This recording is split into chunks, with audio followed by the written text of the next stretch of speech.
오늘 주일에 우리에게 주실 하나님의 말씀, 창세기 35장 1절부터 5절까지의 말씀입니다. 창세기 35장 1절에서 5절까지의 말씀, 하나님의 말씀을 다 함께 봉독하겠습니다. 하나님이 야곱에게 이르시되 일어나 베델로 올라가서 거기 거주하며 내가 내 형 에서의 낯을 피하여 도망하던 때에 내게 나타났던 하나님께 거기서 제단을 쌓으라 하신지라. 야곱이 이에 자기 집안 사람과 자기와 함께한 모든 자에게 이르되 너희 중에 있는 이방 신상들을 버리고 자신을 정결하게 하고 너희들의 의복을 바꾸어 입어라. 우리가 일어나 베델로 올라가자. 내 환난 날에 내게 응답하시며 내가 가는 길에서 나와 함께 하신 하나님께 내가 거기서 제단을 쌓으려 하노라 하매 그들이 자기 손에 있는 모든 이방 신상들과 자기 귀에 있는 귀고리들을 야곱에게 주는지라. 야곱이 그것들을 세겜 근처 상수리 나무 아래에 묻고 그들이 떠났으나 하나님이 그 사면 고을들로 크게 두려워하게 하셨으므로 야곱의 아들들을 추격하는 자가 없었더라. 아멘. 나의 찬미, 찬양으로 영광하는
무서 불의의 권력을 휘두르던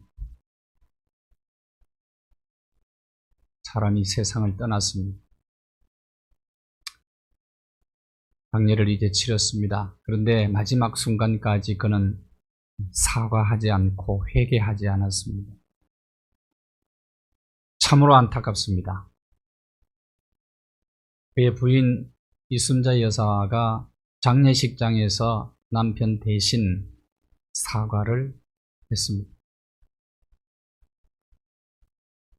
회개는 아무나 하는 게 아닙니다. 자기가 지옥 갈 죄인이라는 것을 깨달을 때 회개할 수 있고 양심이 깨어나야 회개합니다. 그래서 어떤 사람은 죽을 때까지 양심이 안 깨어나는 사람이 있어요. 근데 참 안타까운 것은 살아생전에 양심 안 깨어나면 성경에 누가복음 16장에 보면 지옥 가서 양심 깨어난대요. 공포 입은 부자가 내 형제들 이곳에 오지 않도록 좀 가서 전도해달라고 그렇게 부탁을 합니다. 지옥 가가지고 양심 깨어나니까 그때는 이미 때가 늦은 거죠. 기회가 지나간 겁니다. 회개 아무나 하는 거 아니라니까요. 용기 있어야 회개하거든요. 근데 야곱은 회개의 기회를 놓치지 않고 오늘 야곱의 회개 장면이 창세기 35장인데요. 인류 역사 속에 사람들이 가장 가치 있게 생각하는 것들이 있습니다. 황금, 소금, 그리고 현금. 전부 금자죠. 황금, 현금, 소금이 소중한 가치인데 그러나 이것보다 더 중요한 가치가 있습니다. 지금입니다. 지금. 여러분, 황금이 아무리 많아도 여러분에게 지금이 없다면 그건 황금은 의미가 없어요. 소금도 현금도 마찬가지입니다. 아무런 가치가 없는 것 아닙니까? 나에게 지금이 없다면 말입니다. 그래서 지금은 회개의 기회예요. 그래서 성경은 지금은 은혜의 때요. 지금은 구원의 때다. 그래서 오늘 나에게 주어진 지금이라고 하는 시간은 굉장히 소중한 시간인 것입니다. 야곱이 107살 되었을 때 하나님께서 나타나셨어요. 그리고 너는 세겜을 떠나서 베델로 올라가거라. 거기서 거주하며 제단을 쌓아라 라고 말씀을 주셨습니다. 야곱의 생애를 한번 돌아봅시다.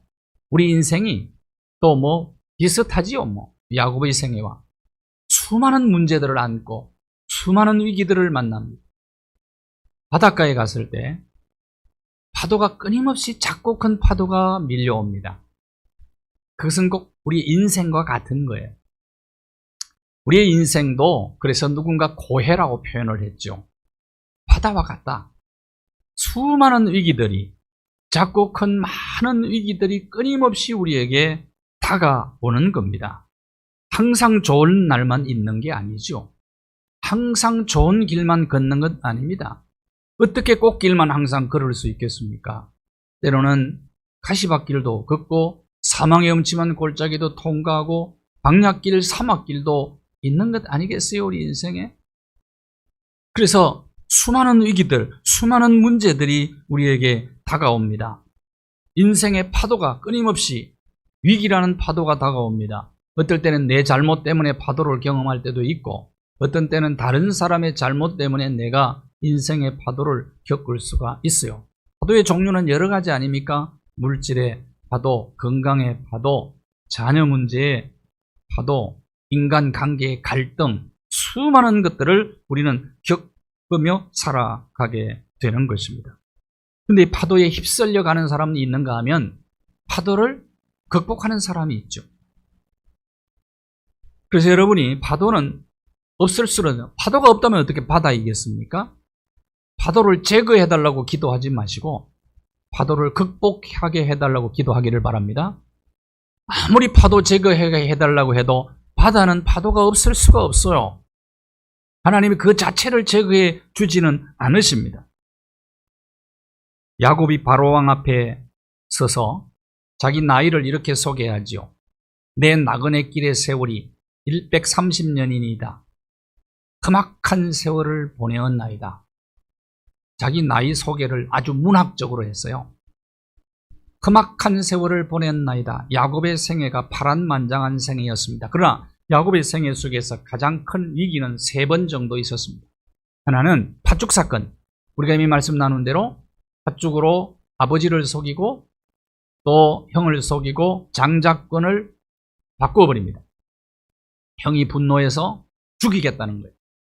도망갑니다. 도망자의 신세가 되어서 정신없이 달려가다가 날이 저물어서 루스 벌판에서 잠을 잤어요. 그때가 가장 큰 위기요. 하나님이 그를 찾아오셔서 만나주시고 약속을 주시잖아요. 그리고 사닥다리 환상을 보여주시고 그에게 3가지 약속을 주셨단 말이에요. 땅과 자녀와 보호의 약속을 주셨습니다. 2번째 위기가 외삼촌 집에서 20년 동안 머슴살이하고 돌아오려고 하는데 외삼촌이 안 놓아줘요. 야반 도주합니다. 그러니까 외삼촌에게 추격당할 때 그때 잘못하면 피를 흘리게 돼 있어요. 그런데 하나님이 또 마하나임의 은혜로 또 막아주셨어요. 가장 큰 위기는 오늘 읽은 본문의 바로 앞에 나오는 창세기 34장의 내용입니다.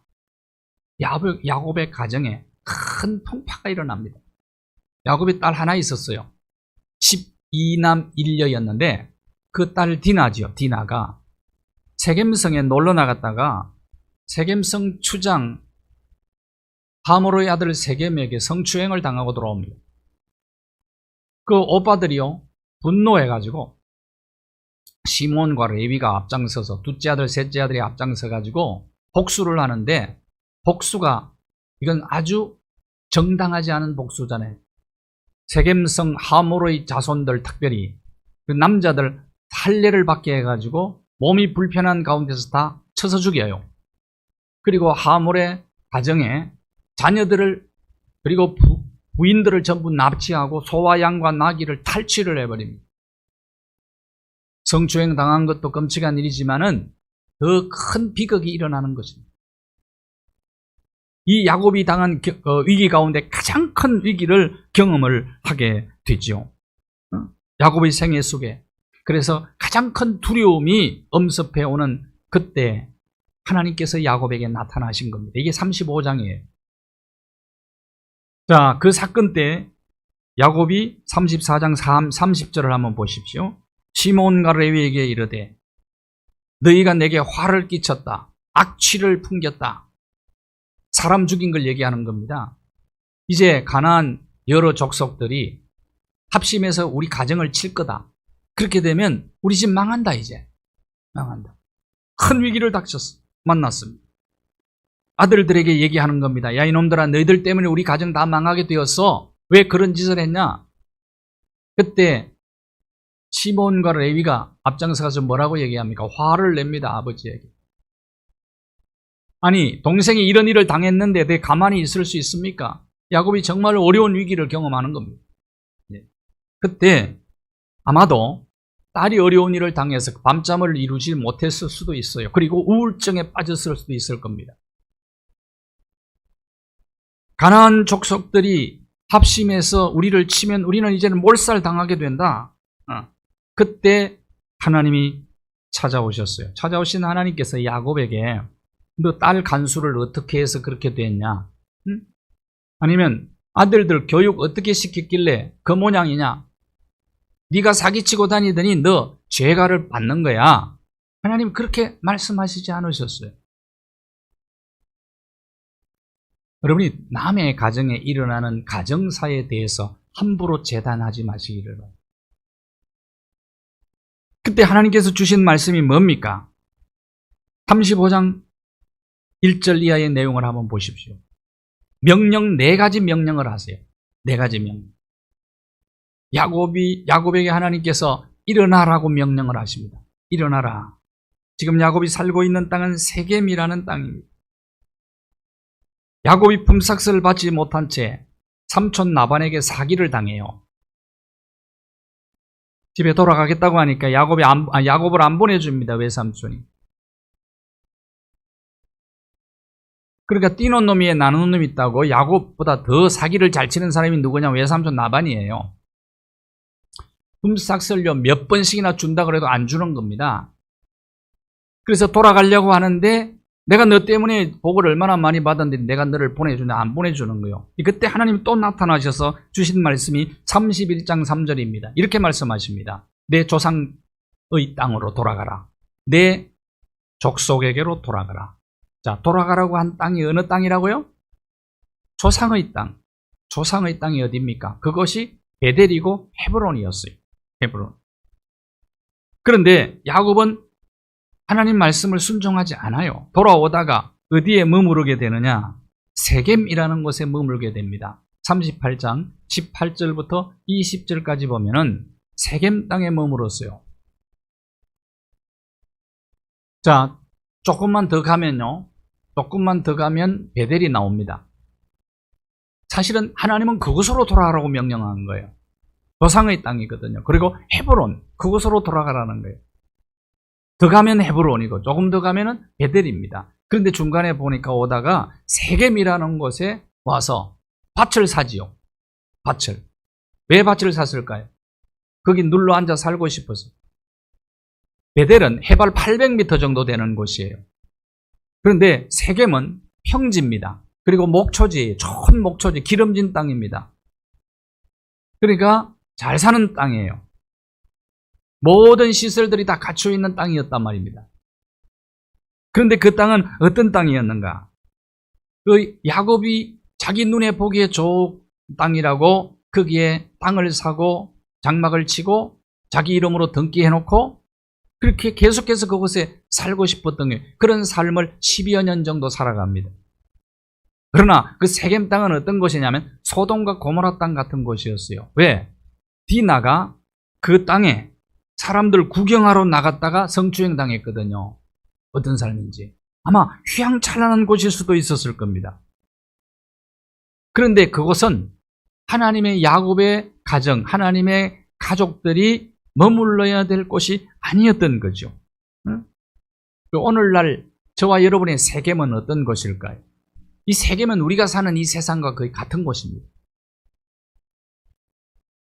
떠나야 되는데 못 떠나는 곳, 버려야 되는데 버리지 못하는 것, 끊어야 되는데 끊지 못하는 것, 이런 것들이 있다면, 아니면 그냥 편안한데 안주하며 살고 싶은 내 라이프 스타일, 이런 것들이 세겜일 수가 있는 것 아니겠어요? 오늘 세겜에서 일어나서 베델로 올라가거라.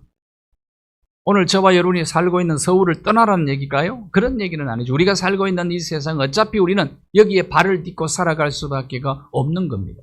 그런데 여기 일어나라는 이 말은 세상에 발을 딛고 살지만은 구별된 삶을 살라는 명령이죠. 그들과는 분리되라는 얘기 아니겠어요?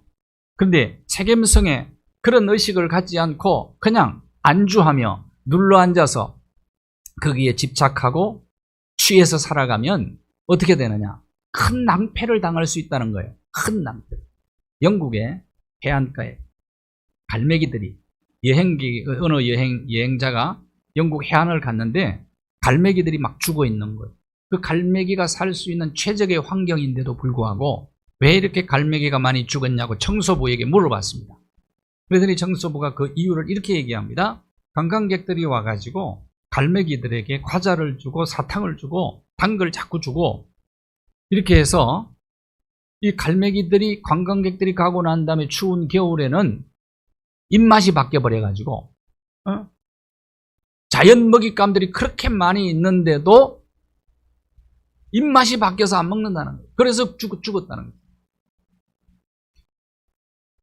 여러분이 세상에 너무 집착하거든요. 세상에 그 매료가 되어가지고 세상에 빠져서 살게 되면은 영적 감각을 상실할 수가 있어요. 영적 입맛이 바뀌면요, 하나님의 말씀을 잘 안 먹어요. 하나님 말씀을 싫어합니다. 하나님 말씀 듣는 걸 아주 싫어해요. 거부 반응을 일으켜요. 오늘 이 시간에 하나님께서 오늘 우리에게 주시는 명령이기도 합니다. 세상에 발을 딛고 산다. 세상은 세겜과 같은 곳이다. 그런데 이곳에 살면서 다르게 살아야 된다는 거예요. 가치관이 달라야 된다는, 세계관이 달라야 된다는. 만일에 똑같은 세계관, 가치관을 가지고 살아간다면 이것은 영적으로 입맛 잃은 사람이라는, 그렇게 될 때는 결국은 낭패를 당한다는. 그러면 세겜에서 일어나서 두 번째 명령입니다. 베델로 올라가라는, 베델로. 35장 1절을 다시 보십시오. 베델로 올라가거라. 베델은 어떤 곳입니까? 베델은 하나님을 가장 어려울 때 만났던 장소예요. 첫사랑의 장소라고 할 수 있죠. 그때 감동도 있었고, 그때 눈물도 있었고, 하나님을 향한 뜨거운 열정도 있었습니다. 그런데 야곱이 지난 30여 년 동안 이걸 잃어버리고 산 거예요. 하나님의 그 은혜, 베델에서 받은 그 은혜를 잊어버린 거예요. 형의 칼을 피해서 도망가다가 가장 외로울 때, 가장 두려울 때, 가장 낙심될 때, 그때 하나님이 찾아오셔서 만나주신, 그리고 하나님께서 그때 오셔서 주신 약속이 뭡니까? 28장 13절에서 15절의 말씀입니다. 누워있는 이 땅을, 가나안 땅이죠. 그 땅을 너에게 주겠다는 거예요. 너의 자손들이 번성하게 될 거야. 그리고 네가 앞으로 돌아올 때까지 내가 너를 절대로 떠나지 않고 너를 보호해 주겠다. 땅의 약속, 그 다음 자녀의 약속, 자손들의 번성의 약속, 보호의 약속을 주셨어요. 그때 너무너무 감동을 받아서 야곱이 자기가 그냥 약속을 해버렸어요. 하나님 앞에 11조를 잘 드리겠습니다. 내가 누워있던 이 베고 있던 베개를 전을 삼아서 하나님 앞에 이 제단을 쌓고 예배를 드리겠습니다. 무사히 나로 하여금 돌아오게 하신다면. 근데 30년의 세월이 지나는 동안에, 특별히 세겜 땅에 머물고 있는 10여 년 동안에 야곱이 그 하나님의 은혜를 잊어버려요. 사람들은 이상해요. 꼭 기억해야 될 것은 잊어버리고 잊어버려야 될 것은 기억을 해. 은혜는 잊어버리면 안 돼요. 은혜는 꼭 기억을 하고 살아야 됩니다.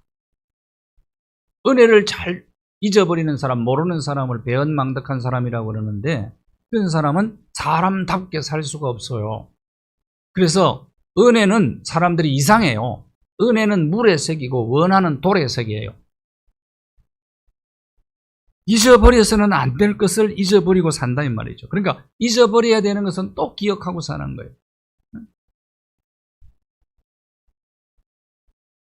작은 회사를 설립해서 대기업을 이룬 어떤 회장님이 사원을 뽑을 때 마지막에는 꼭 회장님이 이 질문을 던진다고 그래요.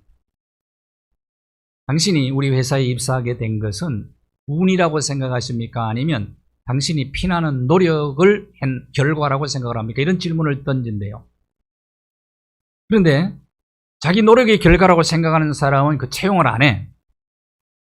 운이라고 생각하며 대답한 사람은 그 사람을 채용을 하는 거예요. 기자가 물었어요.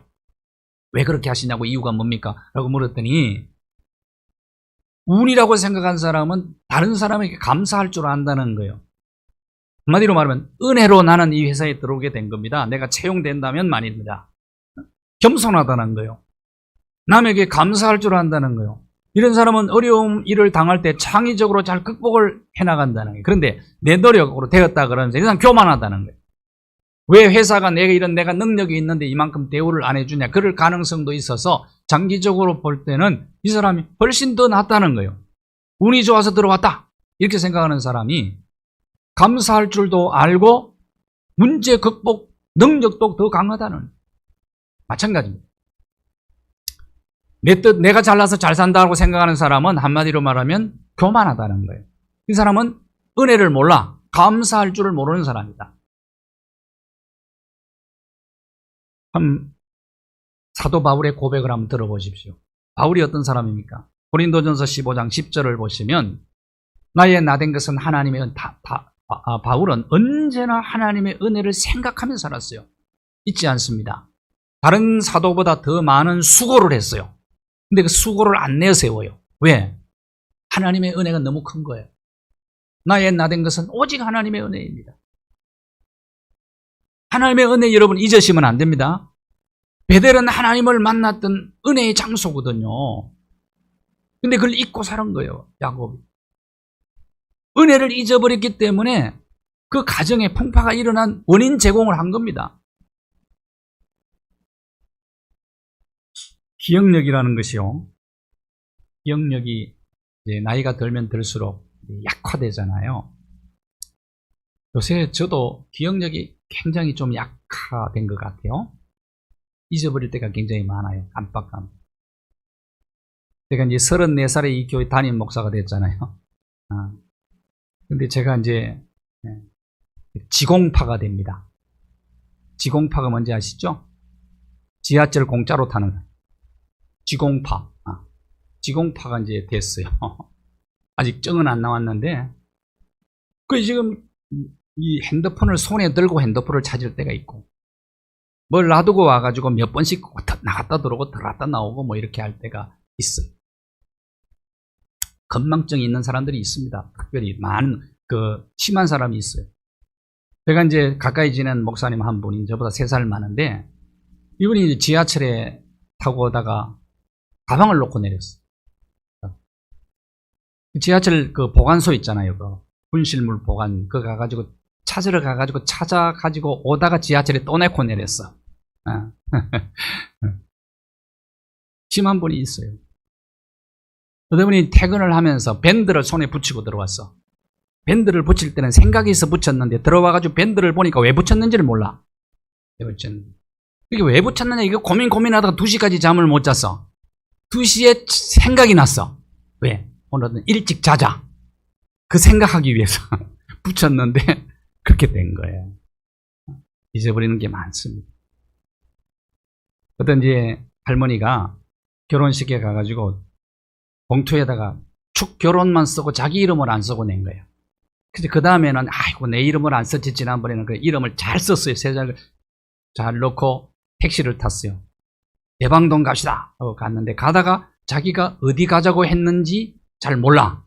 그래서 이제 의심이 돼가지고 물어봤어 아저씨한테. 기사 아저씨 내가 어디 가자 그랬죠? 그랬더니 언제 타셨죠? 또 그러더래요. 사람들이 이럴 수 있습니다. 잊어버릴 것은 잊어버려도 됩니다만은 꼭 잊어버려서는 안 되는 것이 있어요. 그것은 하나님의 은혜 잊어버리면 안 됩니다. 여러분 사람의 은혜도 참 잊으면 안 되잖아요. 야곱이 왜 이런 일을 당했느냐 이 말이죠. 베델에 올라가라고 하신 이유가 뭡니까? 베델에 너 경험한 은혜 있잖아. 감동이 있었잖아. 그때 눈물이 있었잖아. 하나님을 향한 열정이 있었잖아. 그거 다 잊어버리고 살잖아 지금. 30년이라는 세월이 특별히 세겜 땅에서 세상에 빠져가지고 살던 그 삶을 통해서 은혜 다 잊어버리고 너 살잖아.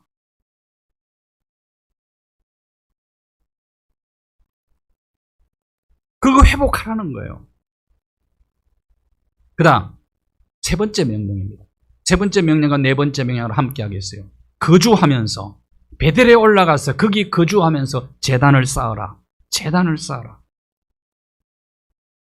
베델로 올라가서 이제는 네가 처음에 가졌던 순수한 그 신앙을 끝까지 견지하라는 거예요. 지키라는 거예요. 베델에서 하나님 만났을 때 야곱이 가장 순수한 신앙을 가졌었죠. 나의 하나님, 만약에 나를 잘 무사히 돌아오게 하시면 나의 하나님, 돌아와서는 이 베개했던 이 자리에 제단을 쌓고 하나님 앞에 예배하겠습니다. 하나님과의 약속, 그 약속 잊어버린 거예요 지금 살면서. 그러다 보니까 가정이 어떻게 됐느냐, 하나님의 은혜를 잊어버리니까 가족들이 전부 우상 숭배를 해요. 하나님의 이 말씀을 받고 야곱이 가족들에게 명령을 합니다. 하나님이 우상 얘기는 안 하셨어요. 가정에 섬기는 우상이 있었어요. 세겜에서 10년을 살면서 그 우상들이 많이 있었던 거예요. 그 우상들이 어떤 우상이었습니까? 보십시오. 35장 2절을 한번 보십시오. 야곱이 가족들에게 얘기를 합니다. 이방 신상들을 다 버리라. 자기를 정결하게 하고 의복을 바꾸어 입어라. 그렇게 명령을 합니다. 35장 3절을 보실까요? 일어나 베델로 올라가자. 베델로 올라가자. 거기서 내가 제단을 쌓고 하나님 앞에 예배할 것이다 라고 했더니 가족들이 어떤 반응을 보였습니까? 세겜은 오늘날 우리가 말하면 대한민국 서울과 같은 곳이었어요. 돈이 많은 곳이었고 문화생활을 즐길 수 있고 교통이 잘 돼 있고 모든 것이 다 갖춘 화려한 도시. 그것이 세겜이었다니까. 그곳 떠나고 싶은 사람이 없어요, 가족들 중에. 근데 그거 떠나자는 거예요. 근데 떠나면서 뭐 하자는 겁니까? 우상 섬기던 거 다 버리자는 얘기예요. 그동안에 우상을 섬기고 있었단 말입니다. 여러분, 야고보의 가정의 식구들이 우상을 섬기고 있다는 게 상상이나 됩니까?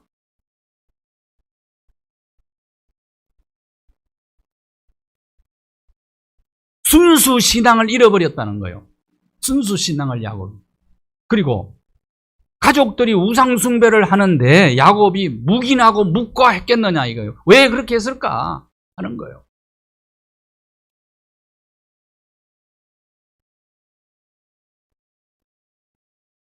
창세기 31장 19절을 보시면요. 자, 외삼촌 나반의 집에서 도주하게 되죠. 그런데 그때 야곱의 아내 라헬은 미신을 좋아하는 여인이었다고 말씀을 드렸죠. 미모는 가지고 있는데 성칼도 있고 질투도 많고 시기도 많고 이런 여인이었단 말이에요. 그러니까 그때 도망 나오면서 우상을 훔쳐서 나와요. 그 우상이 드라빔입니다. 드라빔. 이거는 뭐냐, 가정 수호신이에요. 작은 사람 모양을 만들어서 그거 가지고 가정 지켜달라고 기도하는 거예요. 그거 붙잡고. 그게 우상이 우상. 그것과 함께 많은 우상을, 귀고리도 부적 같은 귀고리를 달고 있었다고요. 가족들이 귀고리를 떼고 우상 다 가지고 와가지고 세겜 상수리 나무 밑에다 묻어버렸어요. 야곱. 그리고 올라가는 거예요. 여러분의 우상은 뭡니까? 하나님보다 더 사랑하는 게, 원래 순서는요, 하나님이 제일 위고 그 다음에 사람이고 돈은 제일 밑입니다. 근데 이 순서가 이렇게 바뀌면 그건 우상이 되는 거예요. 황금, 송아지, 황금. 하나님 자리에 그게 딱 올라가면 그건 우상이 되는 겁니다. 오늘 현대인은 이 우상을 많이 섬겨요. 탐심이 우상숭배라 그랬죠. 지나친 욕심, 집착, 이런 것들. 우리는 버려야 될 우상이에요. 예수 믿는 집안에서 뭐 깎아 만든 우상 세워놓고 섬기는 사람은 없겠지요. 우리 교인들 중에. 그런 사람은 없겠죠. 아니, 부적 붙여놓은 교인이 있습니까? 그런 건 없을 거예요.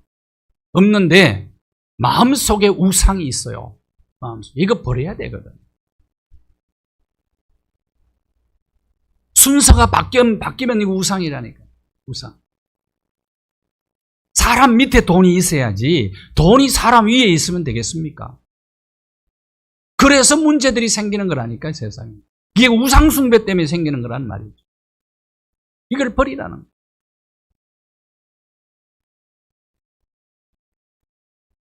우리 인생 여정 끝날 때 여러분이 우상처럼 섬기고 있는 그 돈이 두고 떠나야 될 것 아닙니까?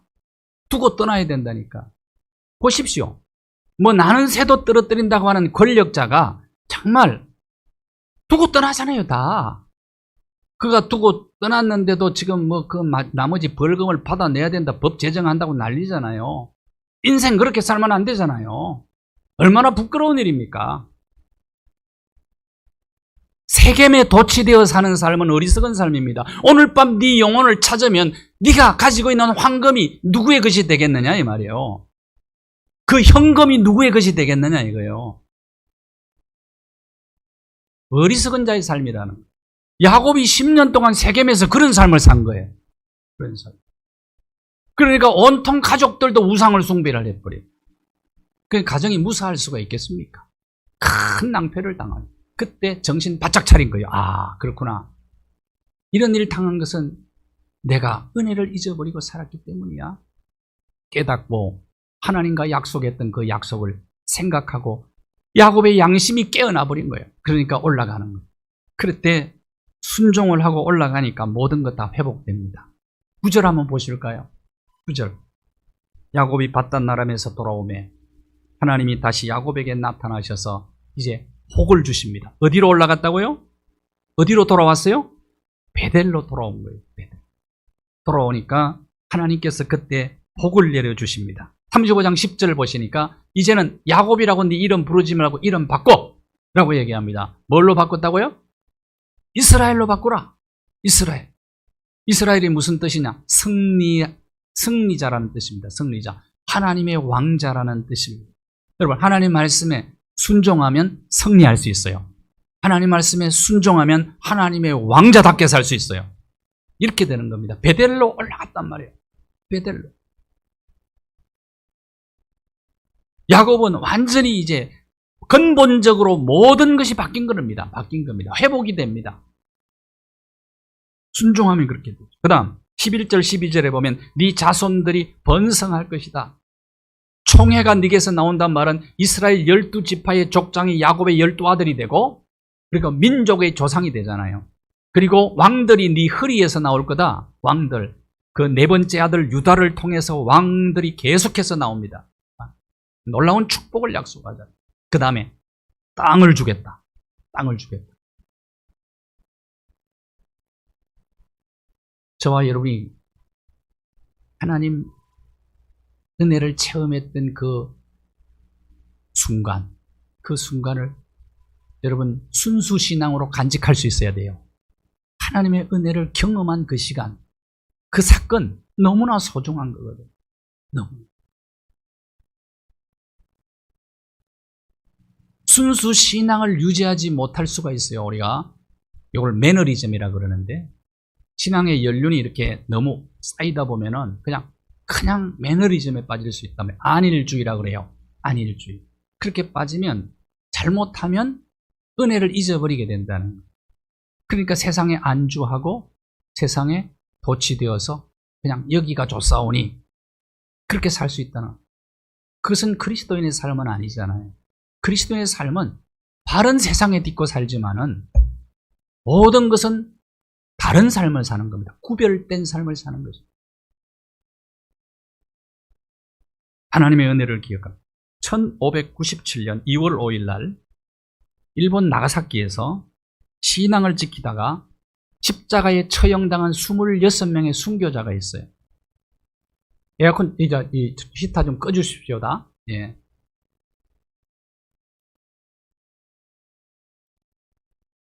예, 그곳에 제가 2번 이상 간 것 같아요. 일본에서 가장 숙연해지도록 만드는 장소가 나가사키에 있는 순교자 기념비에 쫙 이렇게 되어 있습니다. 도요토미 히데요시가 예수 믿는 사람들이 천황에게 절을 안 한다고, 숭배하지 않는다고 핍박을 가합니다. 주로 말하면 천황이 구세주다 이렇게 믿으라는 거예요. 예수 믿는 사람들은 이걸 거절하잖아요. 그래서 24명을 교토에서 나가사키까지 1000km 되는 신발을 벗기고 맨발로 걸어가게 만들죠. 근데 한 사람도 중간에서 회유를 해요. 예수 안 믿다 그러면 살려주겠다. 회유를 하는데 신앙을 고수하는 겁니다. 순수 신앙을. 그래서 끝까지 걸어가는 거예요. 근데 그 걸어가는 모습을 보고 감동받은 두 사람이 그 대열에 합류를 해요. 그래서 26명의 순교자가 나와요. 그 순교자들 가운데 어린 애기, 그 비가 있어요. 어린 애기. 어린 애기도 거기 가담을 하고. 신앙을 끝까지 고수하고 견디면서 지켜나가는 것. 어려운 일이에요. 쉬운 일이 아니에요. 근데 이 신앙을 끝까지 지켜나가라는, 우상을 버리고 베델에 가서 제단을 쌓고 하나님 앞에 예배하라. 오늘 위드 코로나 시대에, 앞으로 포스트 코로나 시대에, 포스트가 올지 모르겠습니다만은 포스트 코로나 시대에 주시는 하나님의 명령이기도 합니다.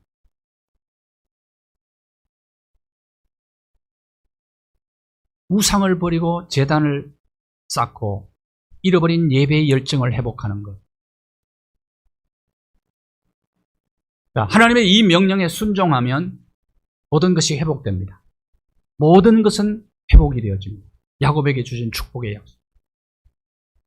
자, 우리는 세상에 발을 딛고 살지만은 우리는 더 나은 본향을 사모하는 사람입니다. 히브리서 11장에 더 나은 본향을 사모하는 사람이다. 이 땅이 영주처가 아니라는 거예요. 언젠가는 떠납니다. 여러분 몇 정거장 남았습니까? 몇 정거장 남았어요? 연어 아시죠? 연어. 연어 인생이라는 게 있어요. 연어 인생. 연어의 일생은 어떻게 됩니까? 강에서 알을 낳고 부화를 하고 치어가 돼요. 그러면 바다로 가서 3년 내지 4년 동안 살다가 돌아옵니다. 다시 고향으로 돌아와요. 회귀 본능이 아주 강한 복이죠. 어류학자가 연구를 했어요. 나이아가라 폭포에는 원래 연어가 없었다는데요. 그래서 그 미시시피 강에서 흘러내려온 물에다가 알을 낳게 하고 치어를 만들고 대서양에 풀어놓았더니 4년 후에 정확하게 나이아가라 폭포로 찾아온 거예요.